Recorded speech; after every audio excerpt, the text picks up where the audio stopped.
नमस्कार and welcome to our YouTube channel. दोस्तों, हम लोगों ने डे 10 तक कर लिया था अब तक, और अब तक के अभ्यास में मैंने आपको बता दिया था कल वाले अभ्यास में डे 10 में कि मोटे डैश और मोटे बिंदु से लिखे जाने वाले जितने भी स्वर होते हैं, मोटे डैश और मोटे बिंदु से लिखे जाने वाले जितने भी व्यंजन होते हैं स्वरों के साथ जो लगाए जाते हैं, उनकी बात हमने आपको कर दी थी, बता दी थी सारी बातें उसके रिलेटेड। और उसमें एक छोटी सी चीज जो रह गई थी, उसी का सेकंड पार्ट, यानी जो हल्के बिंदु से और हल्के डैश से लिखे जाने वाले शब्द हैं, वही आपके बाकी रह गए थे। यानी हम लोग आज उसको कर लेंगे तो ये हमारा चैप्टर खत्म हो जाएगा। स्वर का जो बेसिक है वो खत्म हो जाएगा। तो आज हम लोग ये समझ लेते हैं, इसमें बहुत ही छोटा सा वीडियो बनेगा ये, और बहुत ही कम शब्द है, आपको इनको प्रैक्टिस करना है। मैं आपको आज हल्के हल्के डैश और हल्के बिंदु से बनने वाले सभी शब्दों के उदाहरण की चर्चा करूंगा इसमें। तो पहला शब्द है हमारे पास अंडा लिखा हुआ है। तो दोस्तों, अंडा में पहला जो अक्षर आया हुआ है ये स्वर है, और ये स्वर जो है वो सेकंड प्लेस का स्वर है। आप देख पा रहे हैं कि ये फर्स्ट प्लेस, सेकंड प्लेस और ये थर्ड प्लेस। तो सेकंड प्लेस अन का होता है, तो अन लिखने के लिए सेकंड प्लेस में हमें लिखना होगा। तो हमने आपको बताया था कि जब भी फर्स्ट प्लेस की मात्राएं आप लिखेंगे वो लाइन के ऊपर लिखेंगे, सेकंड प्लेस की मात्राएं लिखेंगे तो लाइन पर लिखेंगे, और थर्ड प्लेस की मात्राएं लिखेंगे तो लाइन से काट कर लिखेंगे। तो चूंकि ये सेकंड प्लेस की मात्रा है, इसलिए हम इसको लाइन पे लिखें, लाइन पर ही लिखेंगे बिल्कुल। तो हम इसको ड पहले बनाएंगे, ये हमारा ड हो गया। और चूंकि अन पहले लगा हुआ है, इस स्वर के ड के पहले आया हुआ है, तो हम ड लिख करके इसके पहले अन को लगा देंगे। और अन के लिए हम लोग क्या लगाते हैं, पतला डैश बीच में, पतला हम डैश यहाँ पे लिख देंगे बीच में। तो ये अन हो गया, ड हो गया, अंड हो गया। लेकिन दोस्तों, ड पे आ की मात्रा भी लगी है, तो ड पे आ की मात्रा, यानी ड पे आ की मात्रा बाद में लगाएंगे हम।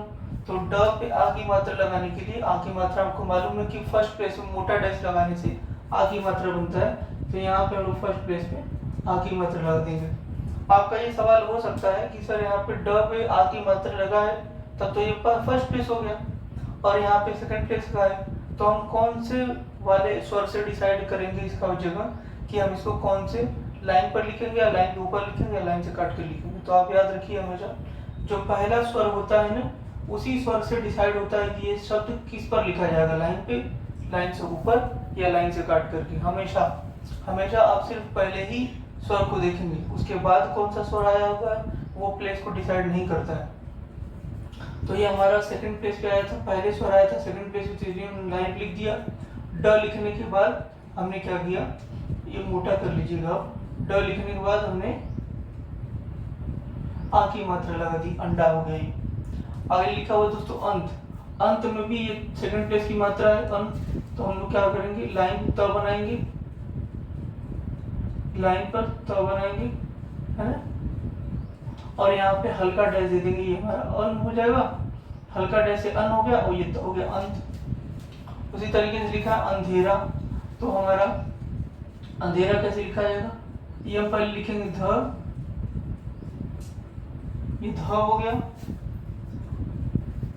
थोड़ा और अच्छे से बना लिया जाए ध को।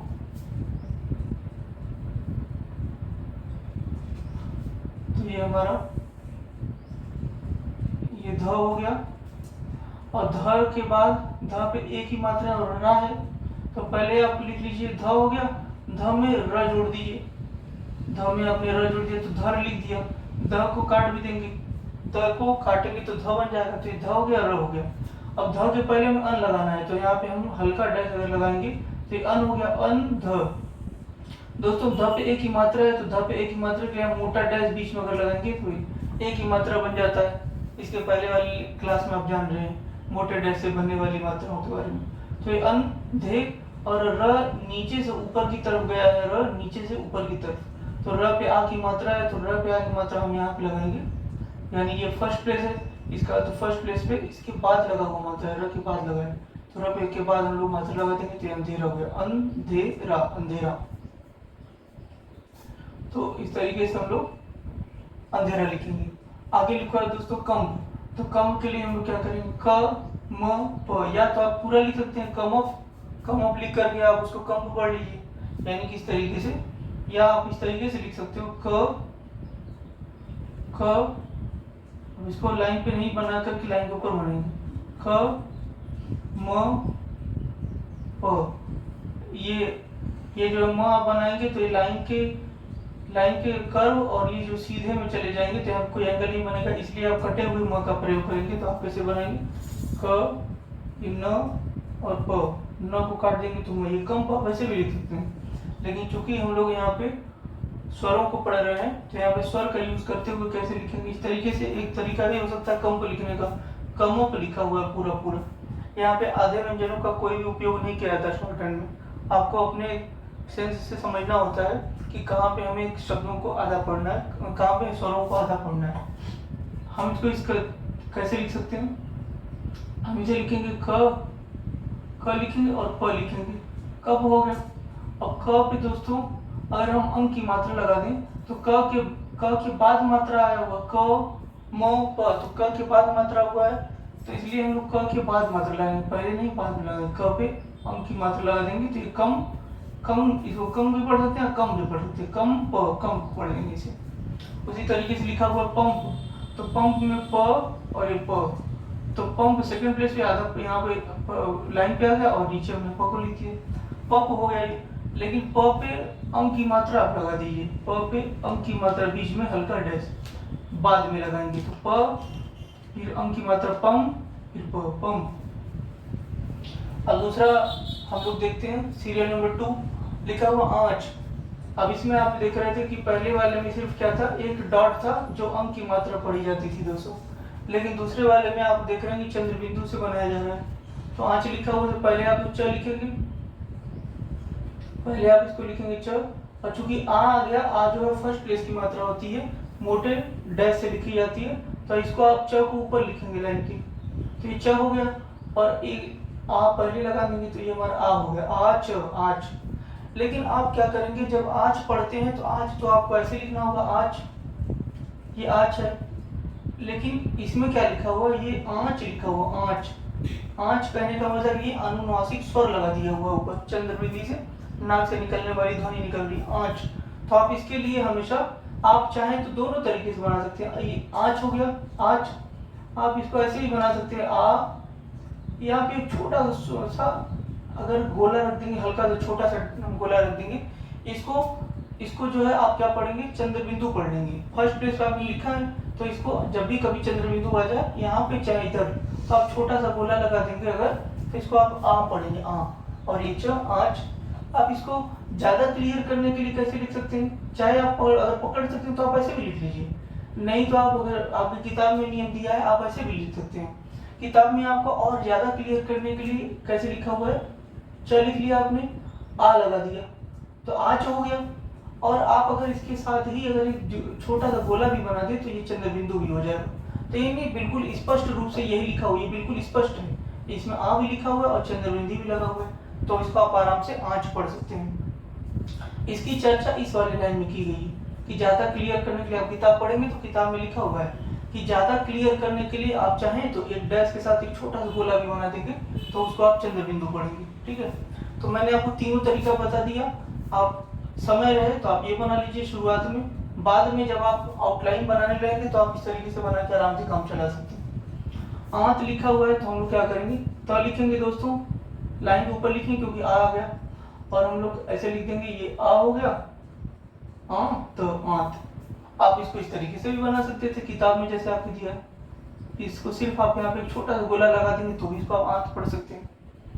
फिर आगे लिखा हुआ है ऊंट, ओ जो होता है वो सेकंड प्लेस की मात्रा होती है दोस्तों, तो हम लोग लाइन पे लिखेंगे ठ, ये हमारा ठ हो गया, और ऊ आप चाहें तो यहाँ पे एक छोटा सा सर्कल बना दीजिए किताब के अनुसार, तो ऊंट हो जाएगा, या आप इस तरीके से भी लिख सकते हैं, या आपने ओ लिख दिया और इस पे ओ की मात्रा लगा दिया, आपने उस पे छोटा सा सर्कल बना दिया, तो ये चंद्र बिंदु का काम करेगा या बिंदु का काम करेगा। तो ऊंट आप इस तरीके से भी लिख सकते हैं, ज्यादा क्लियर ही है। आगे लिखा हुआ है सांप, तो सांप के लिए हम लोग क्या करेंगे, हिस्सा हो गया, हिस्सा हो गया और ये प हो गया, लाइन पे स को हमने बना दिया और नीचे खींच दिया हमने प। सांप, तो स पे आ की मात्रा आई हुई है, आ की मात्रा ऊपर एक गोला बना देंगे तो चंद्र बिंदु सांप हो जाएगा। चोंच, ये हमारा च हो गया दोस्तों, फिर हमने च बना दिया। च पे ओ की मात्रा आई है इसलिए हमने सेकंड प्लेस की मात्रा थी इसलिए हमने इसको पहले वाले च पे लाइन पे लिखा, च च चूंच। अब च पे ओ की मात्रा, ये हमारा ओ की मात्रा हो गया, और इस पे बिंदु के लिए हमने भी यहाँ पे एक छोटा सा बिंदु बना दिया, चोंच। फिर आगे लिखा दोस्तों सींच, तो सींच स जो है, फिर थर्ड प्लेस की मात्रा आई है ई की मात्रा, तो ये कटे हुए व्यंजन में आ जाएगा, कटे हुए व्यंजन में कह रहा हूँ, सॉरी। हमने ये बोला था कि आपको जब भी थर्ड प्लेस की मात्रा आ जाएगी तो आप क्या करेंगे, व्यंजन को लाइन से काट करके लिखेंगे। तो सब ई की मात्रा आ गई, तो थर्ड प्लेस की मात्रा इसलिए सब हमने काट दिया। और आप चूंकि च इसके साथ च जुड़ा हुआ है इसलिए आप हमेशा स को ये वाला ले लीजिए, स ये हमारा स हो गया और ये हमारा हो गया च, स च हो गया। अब स पे ई की मात्रा आपको लगानी है दोस्तों, तो स पे ई की मात्रा अब यहाँ पे लगाएंगे, लेकिन नियम कहता है कि जब भी कभी भी मात्रा थर्ड प्लेस की आए और यहाँ पे आ जाए और उसके बाद कोई व्यंजन हो तो आप क्या करेंगे, यहाँ पे अगर लगाएंगे तो यहाँ पे अगर आपने लगा दिया ई की मात्रा, ठीक है, अगर आपने लगा दिया ई की मात्रा तो आपको ये बात पता नहीं चलेगी अगर ये कि ये कौन सी किसकी मात्रा है। यहाँ पे हमने ई की अगर मात्रा लगा दिया तो स पे ई की मात्रा है या ये जो हमारा नीचे च आया उसके फर्स्ट प्लेस पे मात्रा लगा हुआ है, ये दोनों में कंफ्यूजन हो जाएगा।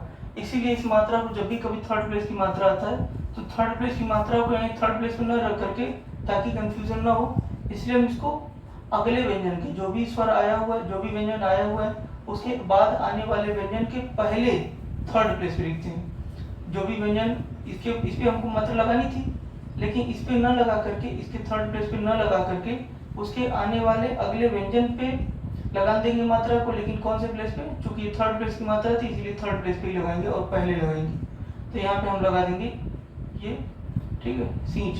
तो आप यहाँ पे सिर्फ एक छोटा सा गोला बना दीजिए।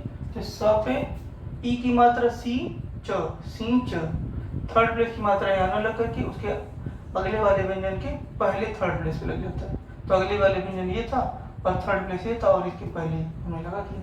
तो स पे ई की मात्रा सींच, सींच। अगला हमारे पास शब्द है दोस्तों पूंछ।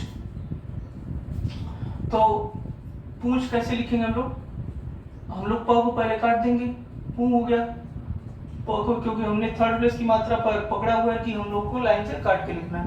तो प को हमने लाइन से काट दिया और ये हमारा हो गया छ, तो प छ हो गया। अब प को लाइन से हमने काट दिया, इस पे थर्ड प्लेस की मात्रा होगी इसीलिए काटा है। तो प पे उ की मात्रा बड़ा उ की मात्रा है और हम लोग जानते हैं कि मोटे डैश से बड़ा उ की मात्रा बनता है। तो प पे उ की मात्रा यहाँ पे लगानी चाहिए थी, लेकिन आपको अभी मैंने इसमें बताया कि थर्ड प्लेस की मात्रा है, ये बात नहीं समझ में आएगा कि ये इसकी मात्रा लगी है या इसके लिए लगाए हैं, क्योंकि थर्ड प्लेस पे, तो थर्ड प्लेस जो इसका होगा इसका फर्स्ट प्लेस भी हो सकता है। तो इसलिए ये कंफ्यूजन हटाने के लिए हम लोग थर्ड प्लेस की सभी मात्राओं को यहाँ न लगा के उसके आने वाले अगले व्यंजन के पहले थर्ड प्लेस पे लगाते हैं। तो इसके आने वाले अगले व्यंजन के पहले, है ना, थर्ड प्लेस पे, third place, first place, second place, third place पे लगाते हैं। तो प पे उ की मात्रा हम यहाँ पे लगाएंगे उ, और चूंकि चंद्र बिंदु है तो आप एक छोटा सा सर्कल बना लीजिए। तो प पे उ की मात्रा पू और छ, पूंछ। तो इस तरीके से हम लोगों ने डे 11 में हम लोगों ने ये समझा कि जो हल्के डैश से बनाने वाले, हल्के डैश और हल्के बिंदु से बनाए जाने वाले जितनी रेखाएं हैं उनके उदाहरण को लेकर के समझा। अगले चैप्टर में मिलेंगे हम लोग इसके एक्सरसाइज के साथ। Keep watching, subscribe our YouTube channel. Thank you so much.